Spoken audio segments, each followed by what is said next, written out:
আসসালামু আলাইকুম রহমতুল্লাহ। প্রিয় দর্শক, আমরা দেখতে পাচ্ছি বাংলাদেশে এখন মাজার ভাঙার একটা মিশন চলছে। কিন্তু কেন? আসলে কি মাজার ভেঙে ফেলা উচিত, মাজার ভেঙে গুড়িয়ে দেওয়া উচিত, নাকি মাজার যত্ন করা উচিত? কোনটা আসলে করা উচিত? আমরা যদি এই ব্যাখ্যা সাধারণ জ্ঞানে করি, আলেম ওলামারা ওনারাই এই ব্যাপারে সর্বোচ্চ ভালো জানেন। আমরা যদি সাধারণ জ্ঞানে এ ব্যাপারে চিন্তা করি, তাহলে আমাদের কাছে যেটা মনে হয়, এই বাংলাদেশে নয়, শুধু ভারতীয় উপমহাদেশে ইসলাম এসেছে অলি আউলিয়াদের হাত ধরে। অলি আউলিয়াদের মাধ্যমে ইসলাম এসেছে ভারতীয় উপমহাদেশে। এখন এই অলি আউলিয়ারা কিন্তু ইন্তেকাল করেছেন ভারতীয় উপমহাদেশেই, এবং তাদেরকে কবরস্থ করা হয়েছে ভারতীয় উপমহাদেশেই ম্যাক্সিমাম ক্ষেত্রে।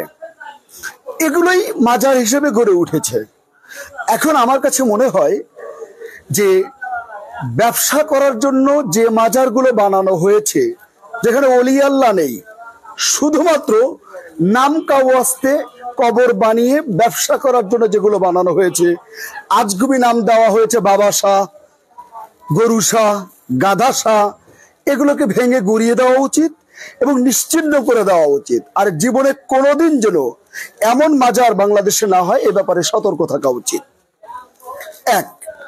দুই হলো, যে মাজারগুলোতে সত্যিকারের অলি আউলিয়া শুয়ে আছে বলে মোটামুটি ভাবে আলেম ওলামা কর্তৃক এবং বিভিন্ন ইতিহাস কর্তৃক জানা যায়, সেই মাজারগুলো কি করা উচিত এ ব্যাপারে হাক্কানি আলেমদের সাথে আলোচনা করে সঠিক সিদ্ধান্ত নেওয়া উচিত।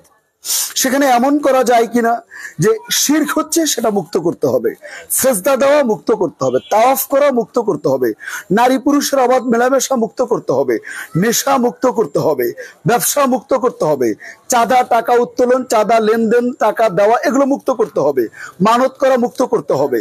এগুলো করা যাবে না। পাগলামি ছাগলামি সব বাদ। সেটাকে যত্ন করে পাশে সুন্দর মসজিদ করে নামাজ পড়া, দোয়া করা, বা মসজিদ মানে মাজারকে জিয়ারত করা যায় কিনা হাদিস অনুযায়ী, এ ব্যাপারে হাক্কানি আলেমরা সিদ্ধান্ত নিতে পারেন এবং দ্রুতই সিদ্ধান্ত নেওয়া উচিত। এবং এই ব্যাপারে কঠোর পদক্ষেপ নিয়ে যে মাজারগুলো শুধুমাত্র ব্যবসার জন্য, সেগুলোকে ভেঙে গুড়িয়ে দিয়ে ভালো মানের মাজারগুলো, ভালো অলি আউলিয়াদের মাজারগুলো কিভাবে যত্ন করা যায়, সেটা হক্কানি আলেমরা সিদ্ধান্ত নিয়ে সারা দেশে এই ব্যাপারে কঠোর পদক্ষেপ নিক।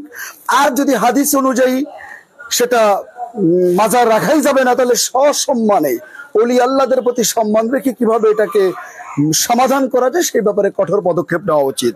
এবং প্রয়োজন হলে এ ব্যাপারে আমার মনে হয় প্রধান উপদেষ্টা সহ অন্তর্বর্তীকালীন সরকারের উপদেষ্টারাও এ ব্যাপারে দ্রুত কঠোর পদক্ষেপ নিয়ে সমাধান করুক। না হলে মাজার পূজারী যারা, তাদের সাথে সাধারণদের এবং হক্কানি আলেমদের মধ্যে যদি একটা দাঙ্গা বেঁধে যায়, সেই দাঙ্গায় ভারত এবং আওয়ামী লীগ এটাকে জঙ্গি উৎপাদন, জঙ্গি উত্থান বলে দেখিয়ে এদেশে প্রতি বিপ্লব ঘটানোর একটা সম্ভাবনা যেমন আছে, পাশাপাশি এটাও সত্য কথা, অলি আউলিয়ার সাথে একটা বেয়াদবি হয় কিনা সেটাও একটা ব্যাপার আছে। আরেকটি কথা হলো পীরের যে ব্যাপারটা, অনেক পীর আছে বাংলাদেশে কত হাজার পীর আছে আমার সঠিক হিসেব জানা নাই, তবে এটা 60,000-এর উপরে হতে পারে। এত পীর বাংলাদেশে, পৃথিবীর আর কোনো দেশে আছে কিনা আল্লাহ ভালো জানেন। তো এই পীরদের মধ্যে যেখানে নারী পুরুষের অবাধ মেলামেশা হয়, তারপরে সেজদার মতো কাজ হয়, শিরক হয়, বেদাত হয়, তারপরে পীররা ব্যবসা করে, এগুলো যেখানে হয় সেই পীরগুলোর আস্তানা গুড়িয়ে দিয়ে এই পীরগিরির ব্যবসা বন্ধ করা উচিত।